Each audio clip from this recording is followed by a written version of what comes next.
Hey everyone. A lot of what we have discussed and learned has been on a general philosophical level. This video is meant to break things down into specifics. In other words, real examples that may allow you to walk away with actionable takeaways, or at least a much deeper and relatable understanding. You'll see a handful of these actionable videos sprinkled throughout the course. Okay, so let's jump into this one. In a recent video, the topic was brought up about students needing to know when to use AI tools and when not to. Let's comb through this important topic. Let's talk about independent math work first. Let's set the stage with a 5th grade class that is given order of operations problems in an independent environment as a follow-up to see what they know. This gives the students at least a little bit of rote practice. The teacher can walk around assisting, or the teacher can monitor their work from their desktop with software like GoGuardian. In both situations, students can find a workaround to plot problems into AI software to get the answer. This answer would also include the steps. How do we deal with this ethical dilemma? We can let them know ahead of time that we will be calling them up to the front board to solve one of the problems, which would include them walking us through the problem step by step. Maybe we have time to do that, and maybe we don't. And it's a false statement in an attempt to keep them honest. Even if we do apply that strategy, we aren't calling every student up to the board. So this gives the students the opportunity to roll the dice and gamble that they won't get called up to the front. The other flaw is that this tactic can't be repeated because students will view it as a hollow threat and therefore knowing they can get away with continued AI use. We can attempt to teach ethical responsibility, but with these tools being so prevalent, the ethical use behind them may inadvertently blur.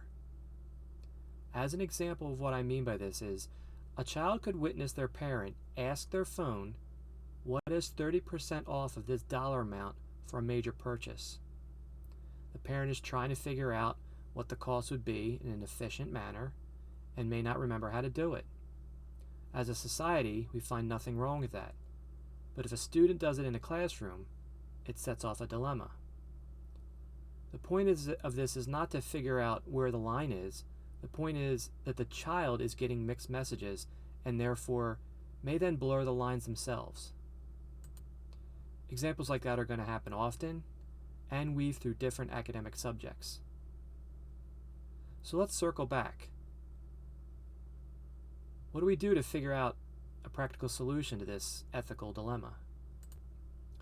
AI has flipped society on its head both in the capabilities that it has brought forward and in the speed at which it has arrived and developed. There's no way to sugarcoat this. Education has to follow and follow immediately. In fact, it is going to take a lot of work because all facets of education are going to need to make this shift. When I say all facets, I don't only mean every subject within a school building, but I also mean all software, all textbooks, and all types of normative testing. It is going to take a lot of work, and I mean a lot of work. However, once we get through the shift, we're going to take a giant step forward as a society.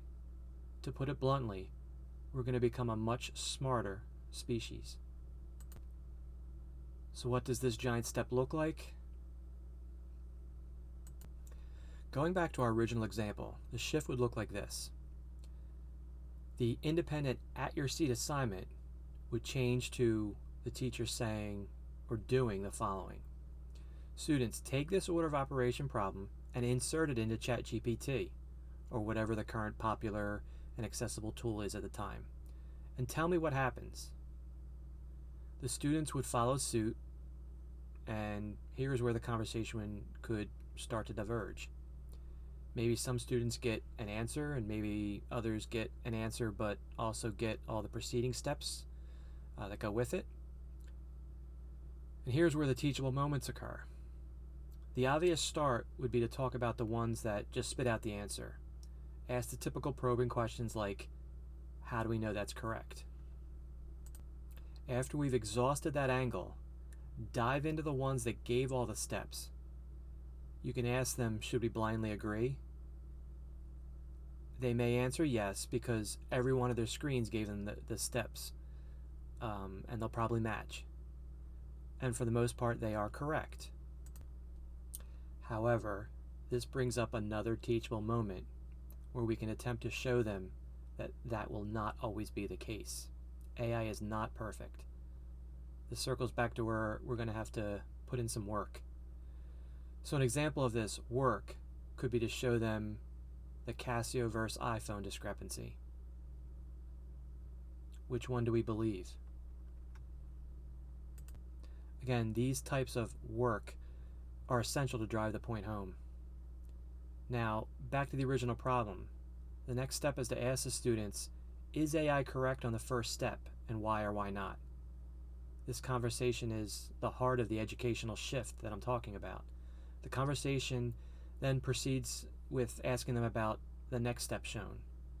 A side teachable conversation could be to circle back and ask, what did the Casio do wrong? This micro example of the educational shift is going to force a deeper understanding of topics and eventually allow us to explore various topics even deeper. And I'm not just talking about math. With that, this is where the major shift has to happen. Textbooks, software, and state and normative testing all have to make these adjustments. In addition to the vast amounts of time this is going to take, the brainstorming on how this needs to happen needs ample time as well. The funny thing is that AI will help us reshape education by being a part of that brainstorming process. It is an unrealistic dream to think that this can be coordinated and happen with all parties moving forward in unison.